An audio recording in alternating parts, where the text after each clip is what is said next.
欢迎来到新闻频道，明星们很高兴您订阅了该频道。肖战工作室发布1月家书，信息量巨大。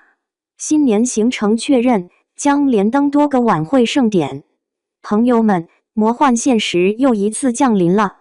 就在大家掰着指头算年终奖，琢磨着春运抢票用哪个加速包更玄学的时候，饭圈的顶流世界已经悄无声息地进行了一次重要的系统版本更新。是的，我说的就是那个被称为家书的东西，一种专为特定人群定制的精神层面的定向投喂。这玩意儿每个月都来一次，比大姨妈还准时。形式上是封信，本质上是一份风险对冲说明书，一份未来 KPI 预告单，以及一份情绪价值稳定剂。你说它是写给粉丝的？没错，但更是写给资本市场、合作方以及所有潜在的黑天鹅事件的。这封1月家书的核心内容，翻译成我们普通人能听懂的大白话，其实就3件事：维稳、预告以及画饼。先说维稳，这是重中之重。理性吃瓜，谨言慎行，跟着官方走。这12个字堪称当代流量明星危机公关的孙子兵法。为什么反复强调这个？因为互联网的瓜田早已经不是田了，那是一片广袤无垠的雷区，上面飘着5颜6色的蘑菇云。今天一个知情人士爆料，明天一个剧组人员截图，后天再来个八竿子打不着的前同事含沙射影。这些信息的熵增速度比 A 股的下跌速度还快，而且充满了各种逻辑陷阱和情绪引线。对于一个商业价值高度依赖于公众形象的艺人来说，任何一个未经证实的负面信息都可能引发一场小规模的商业地震。代言可能暂停，项目可能黄掉，已经拍好的剧可能面临播出风险。这背后是无数的合同，是真金白银的商业利益。所以，家书的第一要务就是进行一次思想统一和风险隔离。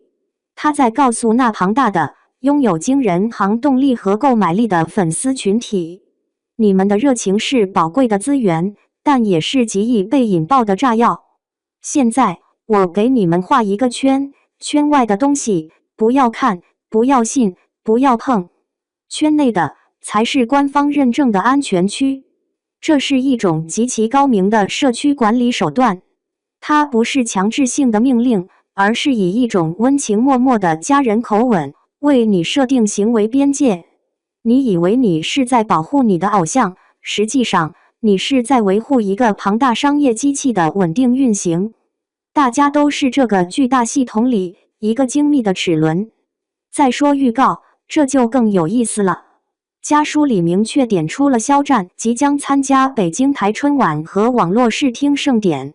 这俩平台，你品，你细品。北京台春晚代表的是什么？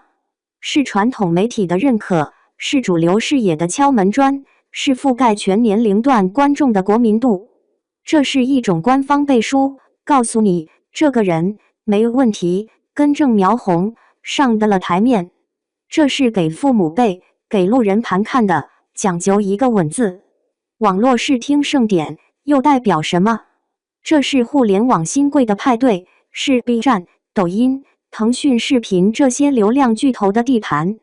在这里刷脸，意味着你依旧是年轻人追捧的顶流，你的数据能打，你的粉丝活跃，你的商业转化能力依然是 S 级的。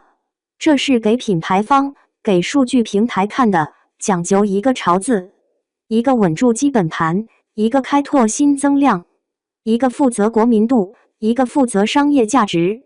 这操作叫两手抓，两手都要硬。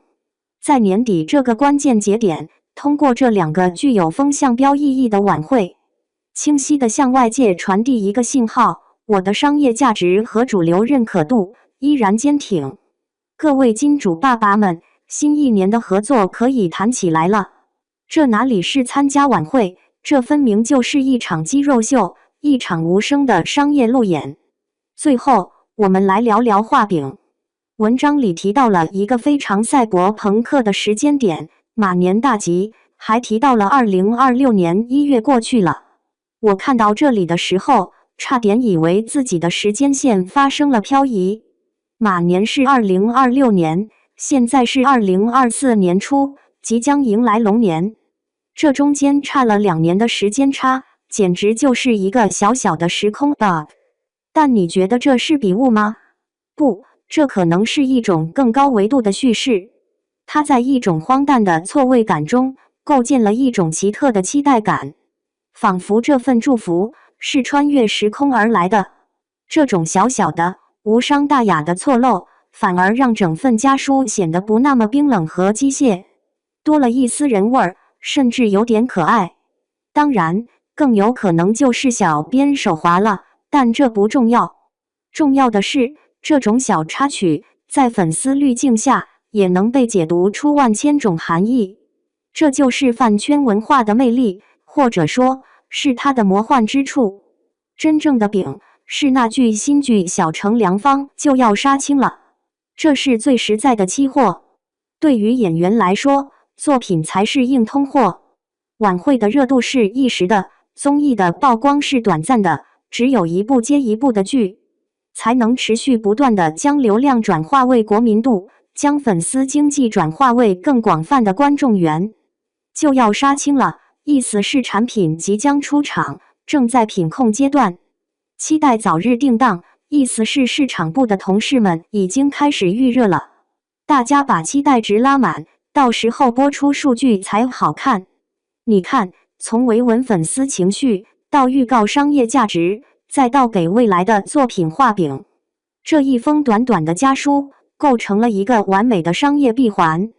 它精准地拿捏了粉丝的心理，安抚了他们的焦虑，给予了他们期待，并最终将这些情绪导向了可被商业化的具体目标：晚会的数据、作品的播放量，以及未来更多的代言。所以，别再简单的用追星来理解这一切了，这背后是一套精密、高效，并且在不断迭代的工业化造星体系。艺人是核心产品，工作室是产品经理，粉丝是核心用户，而家书这样的物料就是用户运营手册，每一步都有设计，每一个字都有考量。祝福肖战，祝福小飞侠，这些都是温暖的表象，其内核是对一个庞大商业帝国的精心维护。而我们这些局外人能看到的，永远只是冰山浮出水面的那一角。水面之下是庞大的资本、复杂的博弈和精密的人性算法，这才是这个时代最真实也最迷人的故事。